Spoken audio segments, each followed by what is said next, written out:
उम्र के आखिर पड़ाव में अमीर गरीब सभी अपने परिजन की विदाई सुगम तरीके से कर सके, इसके लिए एक समाज सेवी संस्था आशीर्वाद फाउंडेशन ने अनोखी पहल की।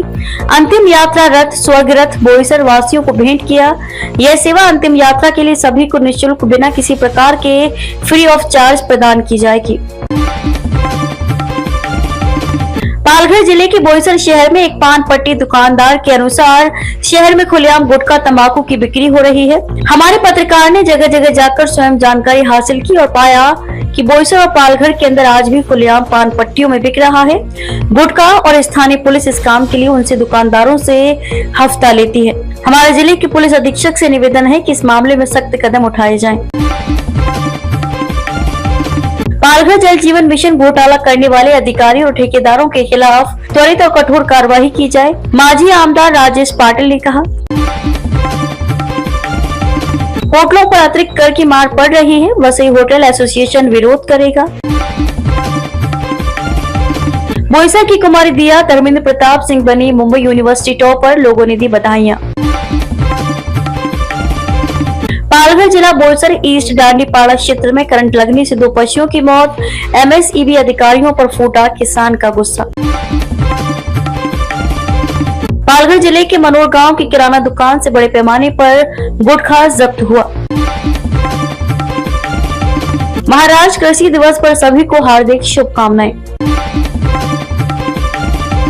बड़ी खबर क्षेत्र के छोटे किसानों के लिए, छोटे और मझोले किसानों के लिए चलाई जा रही ₹1 में पिक बीमा योजना बंद। कुछ 9 फसलों के लिए संशोधन योजना लागू की गई है, जिसमें आवेदन करने के लिए अंतिम तारीख 31 जुलाई है। साइबर ठगों ने बुजुर्ग महिला डॉक्टर को 8 दिन डिजिटल अरेस्ट रखकर 3 करोड़ रुपए ठगे। डॉक्टर को फर्जी दस्तावेजों के जरिए डरा धमकाकर इतनी बड़ी राशि ट्रांसफर करवाई गई। नरेंद्र मोदी जी पर फिल्म बन रही है, इसका ट्रेलर देखिए। विवेक ओबरॉय ने मोदी जी का रोल किया है, शानदार अभिनय। न खाऊंगा न खाने दूंगा। राष्ट्रीय परिवर्तन मोर्चा नामक चारों घटक के लोगों ने मिलकर मोर्चा निकाला। 5 बत्ती चौक पालघर में प्रदर्शन किया, अपनी मांगों के बारे में जनता को बताया। उनके बताए अनुसार इस प्रकार के मोर्चे पूरे हिंदुस्तान में उन्होंने निकाले हैं और अपनी मांगों को लेकर भारत बंद का ऐलान किया है। शहर में सभी दुकान, सभी दफ्तर, सभी कारोबार सुचारू रूप से चल रहे हैं। भारत बंद का कोई असर दिखाई नहीं दिया। मोर्चे की भारत बंद की मांग का असर हमें कहीं भी दिखाई नहीं दिया।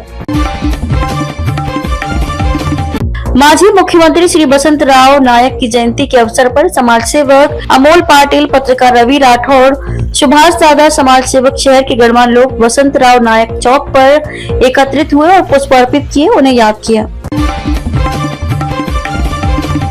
पत्रकार, समाज सेवक, ग्राफिक डिजाइनर एवं वीडियो एडिटर, संपादक, भारत 10 न्यूज माननीय श्री मुस्तकीम अहमद अंसारी को जन्मदिन के अवसर पर महाराष्ट्र तक टीवी न्यूज परिवार की तरफ से ढेरों शुभकामनाएं। प्रभु आपके जीवन में भरपूर धन धान्य और प्रसिद्धि प्रदान करे। हम सभी आपकी सुंदर सेहत की, लंबे जीवन की कामना करते हैं। बसंत राव नायक विमुक्त जाति तथा घुमंतु जनजाति विकास महामंडल की मुख्य कंपनी के अंतर्गत स्थापित पहलवान स्वर्गीय मारुति चौहान वडार आर्थिक विकास महामंडल सहायक कंपनी तथा राजीव उमाजी नायक आर्थिक विकास महामंडल सहायक कंपनी के अंतर्गत क्रियान्वित की जा रही योजना के लिए पात्र व्यक्तियों से आवेदन आमंत्रित किए जा रहे हैं। 13 साल से फरार हत्या का आरोपी दिल्ली से गिरफ्तार, काश्मीर क्राइम ब्रांच की बड़ी सफलता।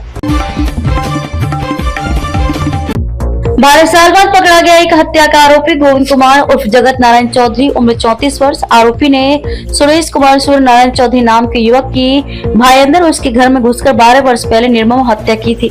पुलिस ने मुजरिम को गहन विवेचना और गुप्त सूचना के आधार पर सुनियोजित ऑपरेशन कर दिल्ली से पकड़ा। इस घटना को काशी मीरा रोड पुलिस की बड़ी कामयाबी माना जा रहा है। मीरा भाईंदर में अविनाश जड़ा की उपस्थिति में सैकड़ों ने मनसे में महाराष्ट्र नवनिर्माण सेना में पक्ष प्रवेश किया। मनोर किराना दुकान से 11 थैलों में 56,812 का गुटखा जब्त, असली सप्लायर कौन? गुटखा बिक्री पर महाराष्ट्र सरकार की सख्त बंदी के बावजूद पालघर जिले के मनोर क्षेत्र में गुटखा माफिया का जाल दिन ब दिन गहराता जा रहा है। ताजा घटना में मनोर पुलिस ने एक किराना दुकान पर छापा मारकर 11 थैले गुटखे के जब्त किए हैं, जिसकी बाजार कीमत 56,812 रुपए बताई गई है। हिंदी भाषा पर सरकार के फैसले को वापस लेने के बाद मनसे प्रमुख राज ठाकरे ने मराठी लोगों को बधाई दी। 5 जुलाई को विजय रैली होगी, इस बार किसी पार्टी का झंडा नहीं होगा। नरेंद्र जाधव की समिति ने मराठी लोगों में संदेह पैदा किया है। उद्धव ठाकरे ने भी कहा, शिक्षा समिति में एक अर्थशास्त्री को नियुक्त किया गया है, इसका मजाक नहीं उड़ाना चाहिए। सरकार ने हिंदी भाषा का फैसला रद्द किया, ठाकरे बंधु अभी साथ आएंगे। मनसे और ठाकरे की शिवसेना ने विजय रैली आयोजित करने पर चर्चा की, स्थान अभी तय नहीं। ट्रैक्टर खरीदने पर मिलेगी 1.5 लाख रुपए की सब्सिडी, राज्य सरकार का बड़ा ऐलान, किसान का 70% खर्च होगा कवर। वसई विरार महापालिका के नगर रचना विभाग के उप संचालक YS रेड्डी पर ईडी की कार्यवाही के बाद अब ईडी ने वसई विरार इलाके में 16 अलग अलग ठिकानों पर छापेमारी शुरू की है। यह जानकारी सूत्रों के हवाले से सामने आई है। माना जा रहा है कि ये छापे YS रेड्डी से जुड़े आर्किटेक्ट्स, बिल्डिंग फाइल मंजूरी में शामिल एजेंट्स और उनसे जुड़े अन्य व्यक्तियों के घरों में दफ्तरों पर डाले जा रहे हैं।